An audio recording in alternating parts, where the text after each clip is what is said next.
Doesn't matter. Here we go. Hello, people of Instagram and YouTube. My name's Daphne, aka Flutes of the Van, and welcome to my recipe series on likely pairings. This is episode 3, and today we're making chicken sandwiches and date balls.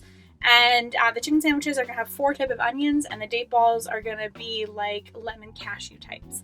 And we have been driving a lot this week. I live in this van full time. It's my DIY camper van. This is my 3rd year living on the road. And we just spent 6 months in Baja, Mexico, and crossed the border yesterday. So we've had a lot of driving meals. And these 2 things have been things that we've been eating a lot. We basically ate this for dinner yesterday and liked it so much we're eating again tonight. So, yeah, let's do it.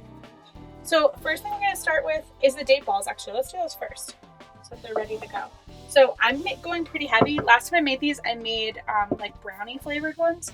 So this is actually my first time ever doing it. So we'll see if these ratios work out. I'm going to go half to start.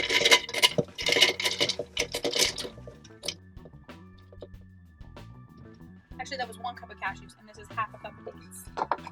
And then this is sweetened coconut. It's probably like 2 tablespoons. So these are candied lemon and lime peels that I made in Baja a couple months ago. To still have some hydration. We're gonna add some honey.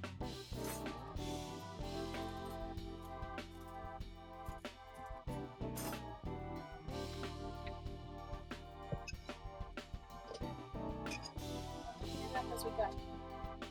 It's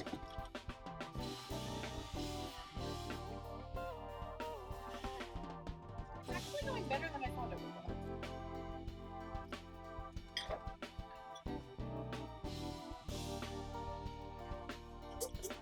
Pro tip: when you have a jar that's stuck, use the back of your knife. I learned this when I worked at a Friendly's in college. Friendly's is like a burger ice cream joint. I don't know if you just heard it, but it just opened. And one of the chefs there, Sylvia, if you're watching, shout out to you, love you, taught me how to do that.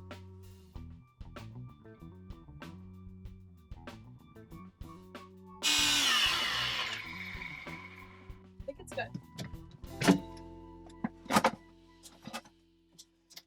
Plate. That's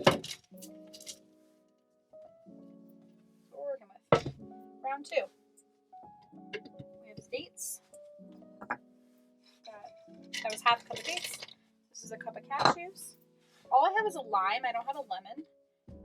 We just crossed the border, and you can't cross the border from Mexico to the United States with any fresh produce.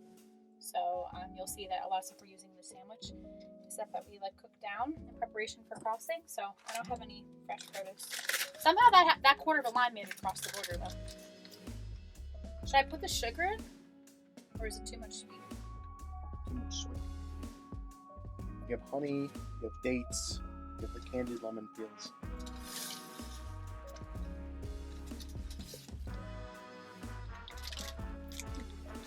I won't add honey for this round. I'll just add a little coconut oil to lube it up. But you did a good time. Okay.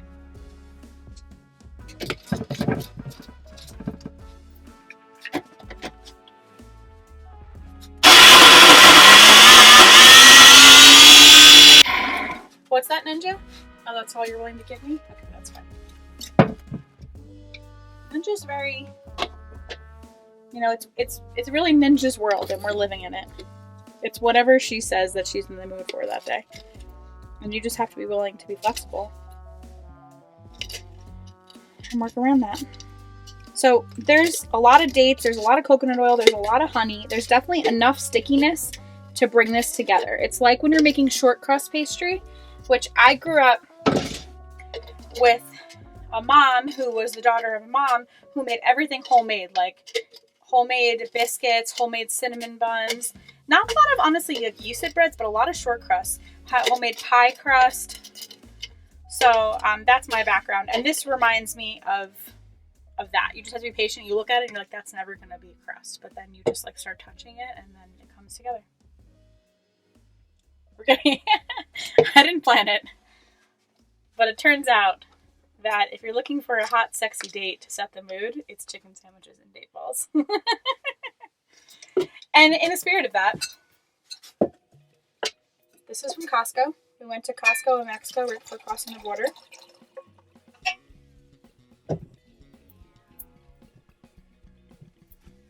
Cheers to you. I've got the rest of my coconut that I'm going to add in. Do you think you could do this if you didn't have a blender? Yeah, I would say if you didn't have a blender, you would just chop the ever-living shit out of it. A knife like this is good, but any knife you have, just choppy it a lot. And I think, you know, the dates especially, be really patient. Make sure when you scrape the chopped dates off the board, you get all that ooey gooiness. And then just get in there and massage it a lot. I think it would come together. Excuse me, I'm getting over a cold. As you all know. As you all know, because you watched my last episode, which was soup and bread. And I made it because I was sick. Alright. Oh, you know what I was going to add? A little vanilla extract.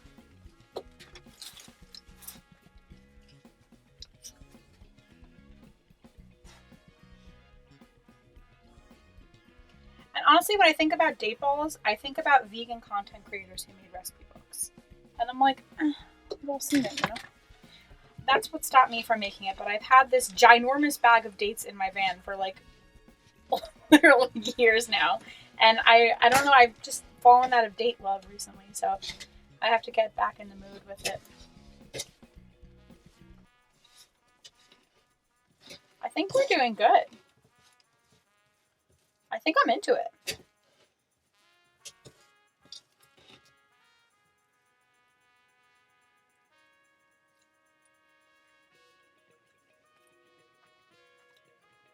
Yeah.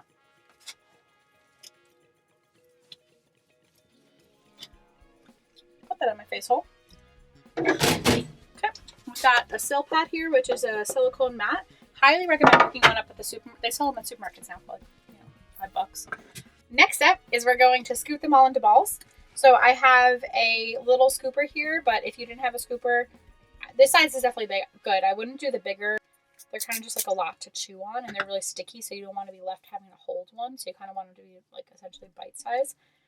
So this size is good. If you don't have a scooper, you can just use a spoon. So I'm just going to batch these out. It's the most time consuming part. But put on a podcast, listen to some music, and enjoy the process. Here we go. That was easy. So my recommendation is to use whatever you have. Like I had those candy lemon peels, but whatever you've got, some lemon juice, some lemon zest, if you've got that you want to use up. If you had some lemon curd or lemon jelly or like strawberry jelly in the fridge, that could be used a little bit. So the coconut oil, it's kind of whatever you want. You just pick the flavor. And I have honestly whole dates, whole pieces of peel sticking out. It's going to be fine. I just love using things up. And this was a great way to use them up. I'm going to put this to the side. You want to talk about what you would do differently? No. The next thing we're going to make is chicken sandwiches. And I love to clean as I go. I live in a tiny house, so I have to. But I love to do it. Not like deep clean, but at least like put some things away. So we've got a rotisserie chicken from Costco. And we've got Baguette from Costco.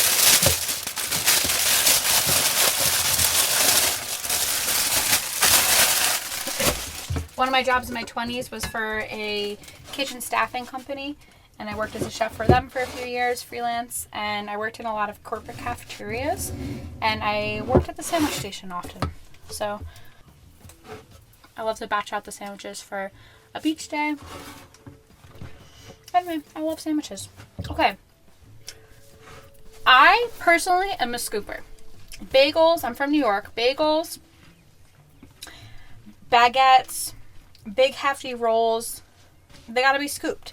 Otherwise, I feel that the things inside don't get like to properly be like sat where they need to be sat. You know what I mean? I like to use a spoon because I find that it's easier to kind of like navigate. And I also like to go heavy with my scoopums, and I can always put it back if I want to because it's my jar of mayonnaise and I don't care if some of the mayonnaise already touched bread. What's it going to do in the future? Touch bread? Wait, what? You don't... The only thing is when you do that, you have to commit to sticking the landing at the end with one of those. I've said before that I want to make this series accessible to plant-based people as well. So obviously you could just swap out vegan mayonnaise. That's actually avocado oil mayonnaise. And that would make it vegan. This sauce, I'm sorry this is a recipe series and I'm not teaching you how to make this, but... I want pesto. Okay. This sauce is literally just stuck in that blender that I just used to make the date balls. A whole head of cilantro that I had, including the stems, a whole bunch of green onions, 2 serranos, the juice of 2 limes, a little bit of olive oil, salt, and pepper. It was it. And it's so good. I've been eating it on wraps with hummus for lunch with a little grilled zucchini, pepper, and onion, using up the last of the tortillas from Mexico. It's been delicious. I like this. You can marinate some chicken in it for sure, or tofu, or steak. It would be great marinated in steak. So good. We also made, so that was what we did with a whole bunch of herbs. So you could do this with any herbs that you have laying around, any version of onion. Oh, we also put some garlic in here. It's a great way to use stuff up. We also made a basil pesto. Same principle. This one has nuts in it. That was like, didn't have any nuts, so I wouldn't call it a pesto. This one had basil. It also had some walnuts, some salt and pepper, some olive oil, and some garlic. And Matt wants a basil one, so. But I'm a big fan of not throwing stuff out, produce, and like using it up before it goes bad.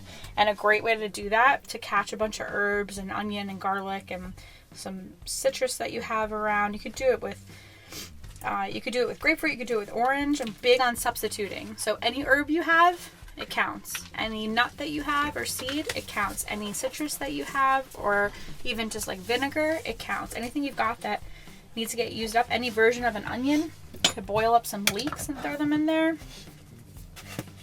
It's going to work for you. I had told you that there's going to be 4 different types of onions. So our first type of onion is going to be pickled onions. We also made this for the drive, so we wouldn't get pulled over for having fresh produce when we're leaving Mexico. So this is just some red onions. And it's got some white vinegar, a couple garlic cloves in there. Yeah, you can do whatever you want. And you could do red wine vinegar, you could do white vinegar, whatever you've got, rice vinegar. So good to have around in the house, so cheap.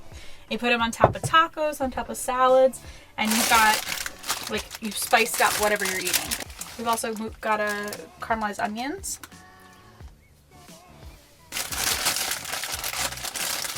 So just slice a bunch of onions and whack them in a pan with some butter. I like to add a little sugar to caramelized onions as well to help them caramelize. Add a little salt and pepper.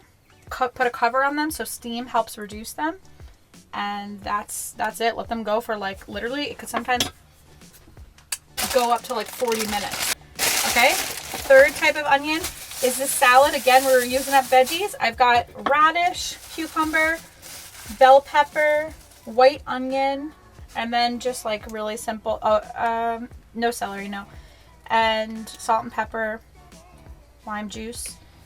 Great way to use up veggies. If you buy radishes but you're like, I never eat them, you know, what am I going to do with them? This is a good way to like hide them in a salad and you'll eat them. You got a half a cucumber, a bell pepper going bad, so there's some cilantro in here. Throw it in there. It's delicious. Eat it with some tortilla chips. This is a rotisserie chicken from Costco. If you just have, obviously, you know, if you have leftover chicken from dinner, you could use that. If you don't want to do a whole chicken, if roasting a whole chicken intimidates you, just buy the breast on the bone and literally like stick it on one of those silpats that we use for the date balls, so that cleanup is even easier. And then you just sprinkle it with a little like olive oil, salt, and pepper. Put it in the oven, high heat, like 450, with just a chicken breast, maybe 30 minutes. You can test it with a thermometer. Also buy one at the supermarket. They're like $5. You want chicken to be 165 degrees, but take it out a little bit before because it will come to temp. Take it out at like 155 or so and let it sit, and then slice it up for Sammy. So easy way to cook chicken, and it won't be dry. It'll be tender. If you're trying to make this plant-based, I would do this with tofu slices or tempeh slices. All right, I'm gonna get a big block of cheddar that I have here, also from Costco. You could do vegan cheese, but also if you take like a tofu and you blend it up with a little like lemon juice, or vinegar, salt, pepper, nutritional yeast, extra firm, and then stick that in the fridge for a couple days and like kind of spread that on. You can even do that like instead of the mayonnaise, and it kind of gives like a cheesy, creamy element. That's one of my favorite ways to make a creamy non-dairy situation. I like to save all of my rubber bands from produce things and use them to cover up things rather than having to put it in a plastic bag. All right, I promise you a fourth type of onion. We have caramelized onions, we have pickled onions, we have a raw white onion salad, and we have onion crunchies from Costco. It's like either I need onion crunchies and like a herb sauce, or I'm ordering takeout. Okay, that is it, y'all. So I've got my Sammys. Bum, ba-da-dum, ba-da-dum, bum, bum, bum. Oh, it was the bottom. Boop. Bum, ba-da-dum, bum, bum, bum, bum, bum, bum. Obviously, you can do this on not a baguette and it wouldn't be as difficult. My advice when you're cutting a sandwich is to put a lot of downward pressure and cut like you're just trying to cut the top third first, and then once you feel good, then go down and pull. It's a mess, but so am I. I got a little jicama slices. We ate them yesterday with a little fresh lime juice. So good. And I've got some potato salad. What says summer more than fresh sandwiches and potato salad? I don't know. Anyway, thanks for joining. I hope that you make this for yourself or for a loved one and enjoy it. Tweak it, change things up. Make beef stew and lemon bars instead of sandwiches and date balls. And if it was inspired by this unlikely pairing, then you've made me very happy. I love you all. I'll see you in episode 4. Bye.